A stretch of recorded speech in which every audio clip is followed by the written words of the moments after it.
السلام علیکم ورحمۃ اللہ وبرکاتہ۔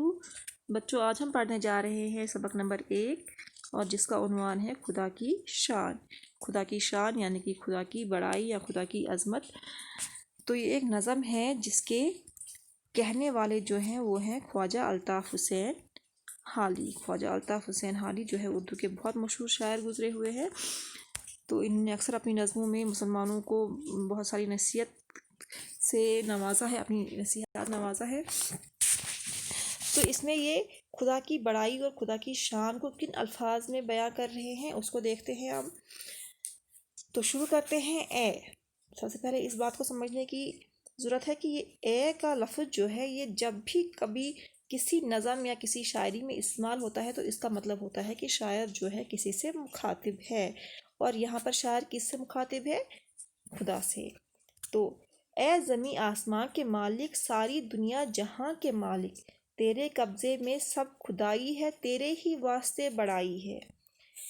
کہتا ہے اے خدا اور اے زمین و آسمان کے مالک اور اے ساری دنیا کے مالک، تیرے ہی قبضے میں ساری کائنات ہے، ساری کی ساری خدائی جو ہے تیرے ہی قبضے میں ہے، اور ساری کی ساری بڑائی جو ہے وہ تیرے ہی واسطے ہے۔ تو ہی ہر کسی عظمت اور ہر کسی بڑائی کے لائق ہے۔ تو ہی ہے سب کا پالنے والا، کام سب کے نکالنے والا، بھوک میں تو ہمیں کھلاتا ہے، پیاس میں تو ہمیں پلاتا ہے۔ تو ہی ہے سب کا پالنے والا، تو ہی یعنی کہ اے خدا تو ہی ہم سب کا پالنے والا ہے، ہم سب کو بچپن سے لے کر بڑا ہونے تک سارا کا سارا جو انتظام ہے وہ تیرا ہی ہے، اور تو ہی سب کے کام نکالتا ہے، ہر کام میں تو ہی سب کی مدد کرنے والا ہے۔ اور جب ہم کو بھوک ہوتی ہے تو ہی ہمیں کھلاتا ہے، جب ہمیں بھوک ہوتی ہے تو ہمیں کھلانے والا بھی تو ہی ہے، اور پیاس ہوتی ہے تو پیاس بجھانے والا بھی تو ہی ہے، یعنی ہمیں پانی اور کھانا جو ہے وہ تیری ہی مرضی سے ملتا ہے۔ پھر اس کے بعد ہے آنکھ کا ذکر کیا ہے کہ آنکھ دی ہے تو نے دیکھنے کے لیے۔ اب یہ بات تو ہم سب کو پتہ ہے اچھے سے کہ خدا کی کوئی بھی دی ہوئی نعمت جو ہے ہمارے لیے بے فائدہ نہیں ہے، ہر نعمت میں ہمارے لیے فائدہ ہی فائدہ ہے۔ تو آنکھ بھی جو دی ہے وہ بے سود نہیں ہے، بلکہ وہ دیکھنے کے لیے ہے۔ ان آنکھوں سے ہم پوری دنیا کو دیکھتے ہیں، تمام مناظر سے لطف اندوز ہوتے ہیں، اور کام کرنے کو تو نے ہاتھ پاؤں دی، اور اگر تو نے ہاتھ پاؤں ہمیں دیے ہیں تو وہ کس لیے دیے ہیں؟ وہ کام کرنے کے لیے دیے ہیں۔ پھر ہے بات کے سننے کو دیے دو کان، اور دو کان جو تو نے دیے ہیں اس سے ہم بات سنتے ہیں، آواز سنتے ہیں۔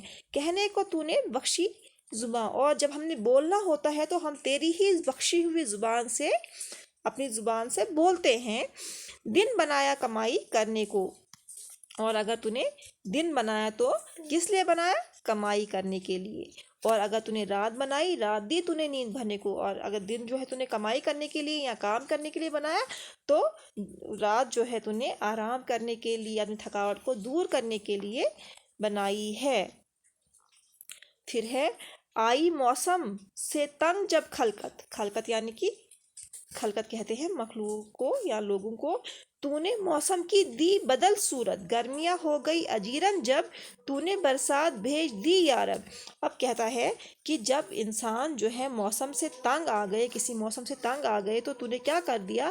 تو نے اس موسم کو تبدیل کر دیا، اور جب لوگ جو ہے گرمیوں سے تنگ آ گئے، اجیرن یعنی کہ وہ گرمیاں جو ہے جب انسان کی برداشت سے باہر ہو گئی تو نے کیا کر دیا؟ تو نے برسات بھیج دی، یعنی گرمیوں میں تو نے برسات کی بارش کر دی، جس کی وجہ سے لوگ جو ہے راحت حاصل کرتے ہیں۔ سب کے گرمی سے تھے خطا اوسان، سب کے گرمی سے تھے خطا اوسان یعنی کہ سب کے ہوش و ہوا جو تھے وہ گرمی کی وجہ سے اڑ گئے تھے۔ مین برسنے سے آئی جان میں جان، مین یعنی کہ بارش برسنے سے انسان جو ہے وہ انہوں نے تھوڑی سی راحت پائی اور جان میں جان آئی۔ گئے جب نیند سے لوگ سب گھبرا، حکم سے تیرے چل پڑی پچھوا۔ اب کیا کہتا ہے؟ کہتا ہے کہ جب برسات کے بعد جب بارش ہونے لگی تو لوگ جو ہے جب بارش سے بھی تنگ آ گئے، جب بارش سے گھبرا گئے لوگ، یعنی کہ بہت دیر تک بارش گرتی رہی تو کیا کر دیا؟ تو نے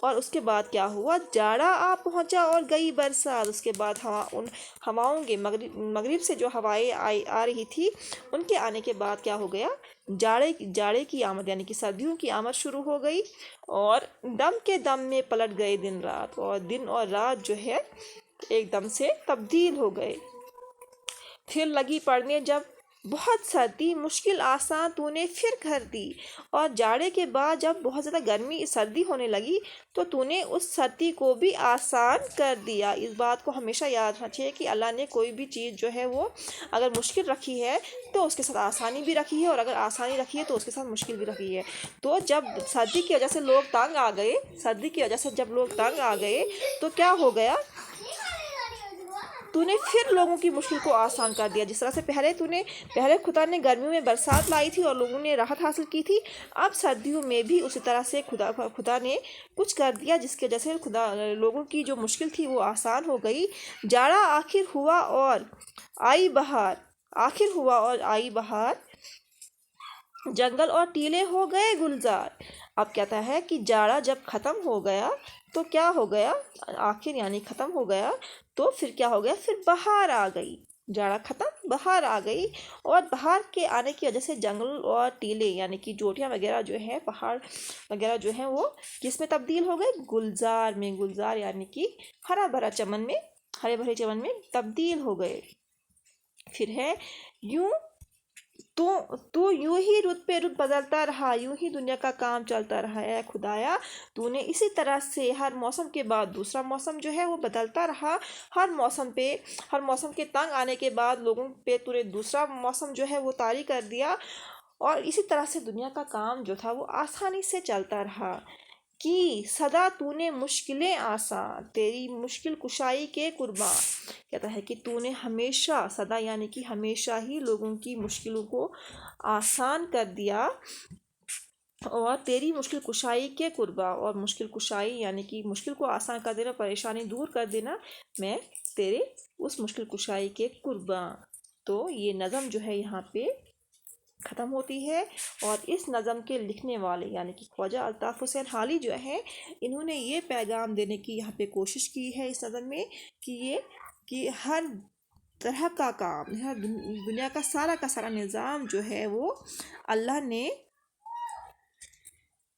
مخلوق کے لیے آسانی سے سارے کے سارے نظام کو چلانے کی خاطر ہر موسم، ہر طرح کی مصیبت کے بعد خدا نے انسانوں کے لیے راحت رکھی ہے، اور اس راحت کی وجہ سے جب ایک راحت ملتی ہے انسان کو تو دوسری اس کے بعد پھر کوئی مصیبت آتی ہے، پھر کوئی پریشانی آتی ہے، تو اس کے بعد خدا پھر سے ان کو راحت دیتا ہے، اور اسی طرح سے ایک مشکل کے بعد آسانی، ایک دوسری مشکل کے بعد پھر سے آسانی، اسی طرح سے آہستہ آہستہ یہ دنیا جو ہے وہ چل رہی ہے، اور ساری کی ساری دنیا، ساری کی ساری کائنات جو ہے وہ خدا کی مرضی کے مطابق اور اسی کی حکمت کے مطابق جو ہے وہ چل رہی ہے۔